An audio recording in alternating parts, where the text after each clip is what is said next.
Radio 4, the second programme in our series Forensics in Crisis. Science journalist Linda Geddes looks inside the laboratory to discover why certain forensic techniques that have been used to convict killers, rapists and paedophiles are now under threat. This programme contains content from the start that some listeners may find disturbing. The crime began when a phone call was made to the police by the family of the complainant about someone who the family felt had invaded their daughter. And it was only after the police pursued those inquiries that the true crime came to light. In Forensics in Crisis today, I'll be following the harrowing story of a paedophile who groomed and then sexually assaulted a schoolgirl, but was finally brought to justice using forensic evidence. There are now concerns that vital techniques used in cases like these are dying out. Later, I'll be visiting a laboratory to find out why.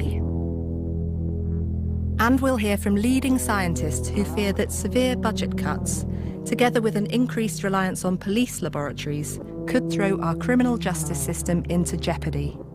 I think forensic science will become increasingly dumbed down to such an extent that we will just be doing the absolute basics. I think in a lot of cases, the tests that are being asked for are the wrong test. I suppose my gut worry is that we potentially won't see it until it's too late, until we've actually seen a miscarriage of justice. Last week, we heard that problems with the accuracy of techniques like hair and footprint analysis have led to a string of wrongful convictions, and that more research is desperately needed to make sure they're fit for purpose. But it's also true that forensic techniques can still yield vital evidence to help catch and convict dangerous offenders. This week's case involves Umesh Kulasingan, a 39-year-old married father from Croydon. Over the course of many years, he contacted and then groomed a young girl over the internet. Prosecution barrister Pamela Oon describes just how the crime unfolded. The defendant in this case had hacked into the Facebook account of the complainant, who was a very young girl, naive in many ways, and the defendant pretended to be a friend of hers. And then they communicated in what I call girly terms for some time, and he then started to get her to remove her clothing. Eventually, he revealed that he wasn't one of her female friends, and his intentions were very different. He told her that he had pictures of her undressing, and he said, I have the pictures. If you don't want me to disclose them to your friends on Facebook and other social media, or to your parents, then you must meet me. They met in a secluded car park before school, and he then used some black material to close out the world from them. They got into the back seat, and that's where he sexually assaulted her. This black bedsheet, used to cover the windows in the car seat, would become key to solving the case, as we'll hear later in the programme. But forensic scientists are now claiming that their ability to investigate crimes like these is being seriously undermined. I've never been so concerned about forensic science as I am at the moment, and that seems to be shared by a lot of my colleagues working in the industry. Angela Gallop is chief executive of a laboratory called Forensic Access and has worked on a string of high-profile cases, including the murder of Stephen Lawrence. The Forensic Science Service was a government-owned testing and research facility that closed in 2012 following huge financial losses. As a result, England and Wales now have the first private market for forensic services in the world, in which police can order tests from a host of approved laboratories. But many scientists are concerned that there are serious problems with the way police are choosing which examinations to carry out. The police are now selecting from a menu of tests without necessarily developing a really good and rich strategy which actually might involve fewer tests but maybe of a slightly different kind. And they're sort of not asking forensic scientists to help with this strategy development anymore. It's something that's gone right into the police force, and they might expect an input from forensic scientists, but with the procurement system as it is, where you've just got, do 6 tests of this sort and 1 test of that sort, there's not really the opportunity for the interchange that we used to have before. Are certain tests more popular than other tests, and how has that changed from how things were done in the past? Oh, absolutely. I think that the most important tests these days are probably fingerprints and DNA, and then probably the work in relation to things like mobile phones and personal computers and that sort of thing. And I often think that the people commissioning these tests are blinded to the richness of all the rest of it. The overwhelming popularity of certain methods, like DNA and digital forensics, means that in this newly privatised market, other specialist tests are in grave danger. If techniques aren't being used to any great extent, then they tend to fall off the radar, and scientists and laboratories lose expertise, and so they won't be available in the future, or they won't be available at the level that we have them at today. And one particularly good example of that is textile fibres, which is really, really unpopular with police at the moment. Hello. Oh, hi, I'm here to see Tiernan Coyle. It's Linda Geddes from the BBC. Hi, Linda, come on up. Today, I've come to visit a small forensic fibre lab in a science park just outside Didcot near Oxford. Tiernan Coyle runs contact traces, and together with a staff of just one other scientist, they analyse textile fibres gathered in criminal cases. He examined evidence from the case we heard about earlier, in which a young girl was groomed by a paedophile who then blackmailed her into meeting up in his car. In this case, the victim described the offender having a certain type of vehicle and described the rear seat of the vehicle having a fabric on it, which could have been like a bedsheet. When this suspect was arrested, his car was searched, and in the boot was found a black bedsheet. So obviously we were interested in that.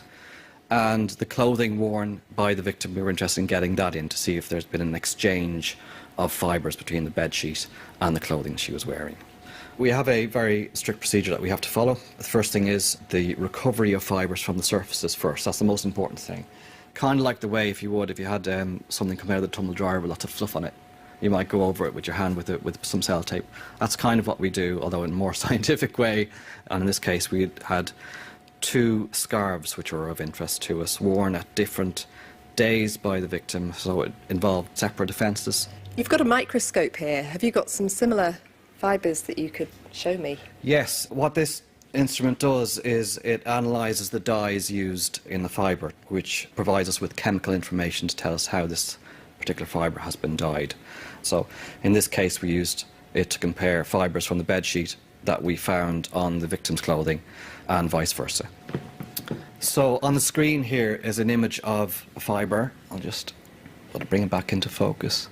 And this is a 400 times magnified image of this tiny fibre, so it's less than 1 millimetre long. So you can imagine how difficult that might be to find. So I'm looking at this on the screen. It looks a bit like a blue straw with some little black speckles on it and a kind of slightly darker line running up the middle, a bit like a kind of cross-section of a plant stem. This is a synthetic fibre. It's an acrylic fibre used in one of the scarves worn by the victim in one of the offences. But in a forensic case, I mean, there must be loads of fibres on a bit of fabric like this guy's bedsheet. How on earth do you work out which ones are relevant and which ones aren't? You'd expect to find literally thousands of fibres on the surface of a garment. And our skill comes in when we're looking for them. Not only are we looking for fibres directly from the scarf, in this case, or the bedsheet, but potentially we're looking for fibre populations on those surfaces that might also link those two together. Because we as human beings are carrying around fibres on our surfaces throughout the day. We're not aware of them, but they're kind of like a record of everywhere we've been. And that combination of populations on the surface can add significant evidential value to the link. And so what was the outcome of this case? We found acrylic fibres from the scarf on the bedsheet, cotton and polyester fibres from the bedsheet on the scarf, and the 2 scarves formed the basis of 2 separate offences. So that was very important because obviously that reflects a pattern of behaviour which the court could take into account. The fibre evidence was important in our case because it showed that she had been in the car with him, as she stated.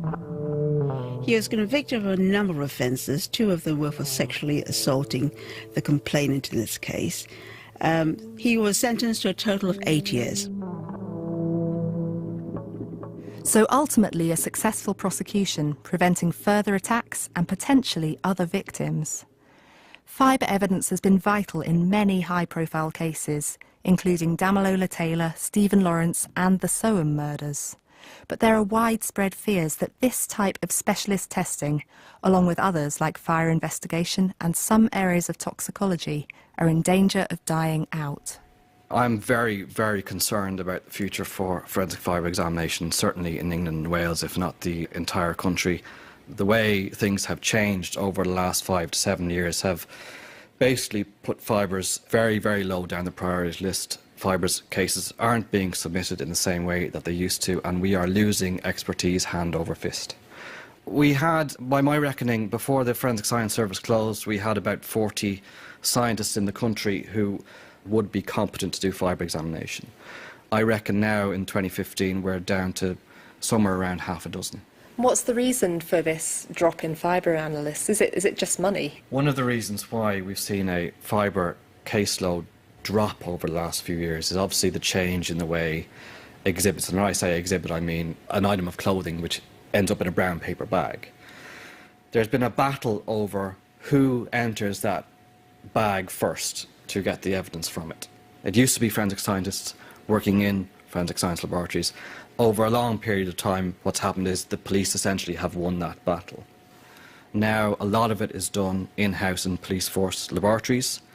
Some police force laboratories are accredited to recover fibres from garments, whereas others have taken the view that all they are interested from a piece of clothing is essentially blood and body fluids, perhaps fingerprints and footwear marks. What that means is they're not recovering fibres from the surfaces like I described with taping. And the knock-on effect on there, if we think of Stephen Lawrence's case as an example, all that new evidence, most of it, was found on tapings taken by the FSS during the original investigation. So we are now building a lot of cases in the system that, should they become a cold case, we're denying ourselves the opportunity to look at fibres in those cases in the future. So could that mean that crimes could be happening today where fibres could be absolutely essential to bring the perpetrators to justice, and yet they're not being sent for testing, or the evidence might not even be collected in the first place? I've no doubt about it. When we think about miscarriages of justice, we tend to think about the innocent person being convicted. What we don't tend to think about are the cases being dropped before they go to court for lack of evidence, because they are miscarriages of justice as well, because it's justice not being served. Chief Constable Chris Sims is the lead for forensic science in the National Police Chiefs Council. I put to him concerns that some specialist techniques, like fibre analysis, are under threat. I think there is a continuing shift between different evidence types. So the huge boom is in digital forensics. And, we can tell more about a subject through their mobile phone usage, their location, through the IT that they use, than we've ever been able to in the past. So I'm not surprised that fibre, which is one of, if you like, the traditional forensic pieces that goes back long before DNA was available, I am not surprised that that is relatively less important than it was. I'd be concerned if we completely lost the ability to use that type of evidence, because there will always be the odd scene where fibre comparison can be critical. But it's not going to be something that is used routinely, because there are now so many other opportunities. But, as you point out, fibres can be really useful. So, there's Soham killings, Damilola Taylor, Stephen Lawrence. Fibres were really useful in all these cases. Isn't it the responsibility of the police to ensure that these techniques are maintained? Yes, I think we have some shared responsibility for making sure that there is still some access. But we have to accept that other opportunities will probably be more prevalent, and that investment has to go into those as well. And what about the diversity and amount of forensic evidence that's collected from crime scenes? Take tapings that might contain fibres. They're not necessarily being collected and sent off, but neither are they being collected and stored just in case they might be needed in a cold case. But you know, with every scene, judgments will be made about what is appropriate to collect. And those judgments generally operate under a forensic strategy that the senior investigating officer will develop with some expert support and help. There is no scene that you do everything that you possibly could. That's never been the case, never will be the case.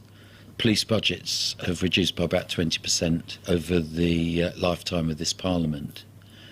And it's right to say that probably forensic science has taken a bigger share of that cut than some other areas, because some of what we do in forensic science is more discretionary in the way that that expenditure is actually arranged. Since 2012, the external spend on forensic services by the police has more than halved. But as Chris Sims points out, some of that budget has been redirected, with more testing now being done inside the police force. A great example would be firearms. A few years ago, firearms that were seized would have been submitted to an external provider and police would have picked up the charge for that.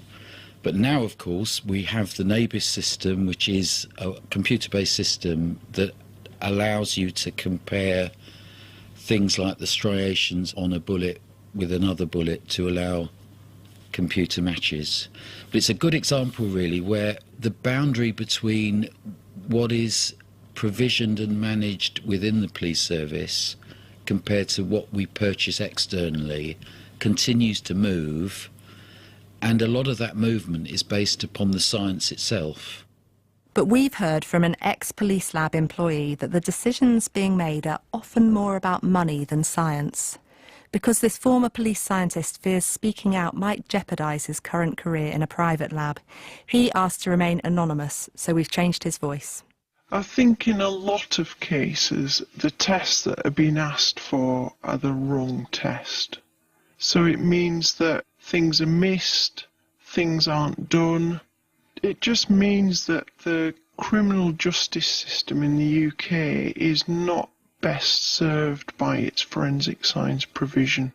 During his time with the police, he was working inside a screening facility, assessing evidence collected from crime scenes. Together with the senior investigating officer who oversees the case, they would suggest the most appropriate tests to commission. The final decision is made by the forensic submission officer, a person who authorises external testing and controls the purse strings. If you had £100 to spend on the test that you commissioned, if the forensic scientist was given the £100 and asked where would you best spend that money, they would make a different decision to the forensic submissions officer. And when the wrong test is ordered, this creates problems further down the line when the forensic scientist is called upon to present their findings in the courtroom. We're getting to a situation where we're at court, we're at trial, and this is when the questions are being asked that should have been asked at the very early stages of the investigation. All that money that has been saved in the early stages is now having to be spent in a rushed manner as a result of last-minute examinations that should have been done originally. One of the key dangers is not necessarily in what is submitted to laboratories, but what isn't. Professor Bob Green from the University of Kent started his career as a crime scene manager inside the police and went on to become head of forensics at the Police Standards Unit in the Home Office. He shares widespread concerns that the situation today is reaching breaking point. When the police service or any prosecution agency are putting together a case for submission to an external forensic supplier, they have to pay for that service. It's become more and more strict now. So, for example, you have investigators who will almost have to argue their case with a submissions officer prior to getting it submitted to a laboratory. And very often that submission is based on, a series of prices. It will cost X for this and it will cost Y for that. Those submissions are really being pared to the bone. And others have told us that the evidence that's now sent off for external testing often can't reveal the whole picture. These days, instead of the laboratory receiving a whole load of items, they would tend to just receive a tiny piece of fabric cut out from an item or a single swab or whatever it might be. And that's not so bad in the more minor cases, but in the major cases that is a problem, because the forensic scientist doing the testing doesn't know, for example, doing DNA testing, doesn't know what the original pattern of body fluid staining might have been on an item, the blood patterns there, and so can't really help relate the significance of the result to the overall context of the item and then the context of the case.